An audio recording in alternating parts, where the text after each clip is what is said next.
మాకు 13 గ్యారెంటీ అని కాంగ్రెస్, మాకు 10 పక్కా అని బీజేపీ. లేలే, ఈ రెండు పార్టీల కంటే మేమే ఎక్కువ సీట్లు గెలుస్తామని బీఆర్ఎస్.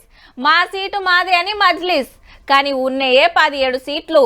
అందరు 10కి మీదనే ఎట్లా గెలుస్తారో గమ్మతి కాకుంటే మేము ఓడిపోతాం, మా కోట్లయ్యలే, సీట్లు రావని చెప్పుకోలేరు కాబట్టి ఇప్పటి మందం గిట్లా చెప్తారన్నట్టు. ఇంకో 20 రోజులకు ఈవీఎం మిషన్లు తెరిస్తే ఎవల పతారైందో తెలిసిపోతుంది తీర్రి. ఎంపీ ఓట్లు ఒడిచినాయో లేదో ఎమ్మెల్సీ ఓట్ల మీద నజరేసినాయి పార్టీలు. ఒక్క సీటు 3 పాత జిల్లాలు 4,70,000 మంది పట్టభద్రులు.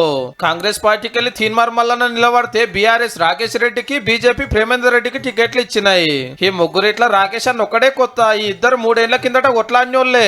నల్గొండ, ఖమ్మం, వరంగల్ జిల్లా లీడర్ల విలువనంపుకొని గులాబీ భవన్ లో మీటింగ్ పెట్టిండు రామన్న.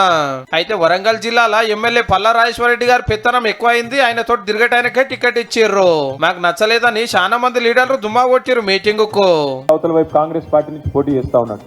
ఆయన ఎప్పుడు ఏ పార్టీలో ఉంటాడో తెలియదు, ఎప్పుడు ఎవరిని నిందిస్తాడో తెలియదు. మరి మన రాకేష్ రెడ్డి కూడా మొన్నటిదాకా బీజేపీలే ఉండే కదనే రామన్న.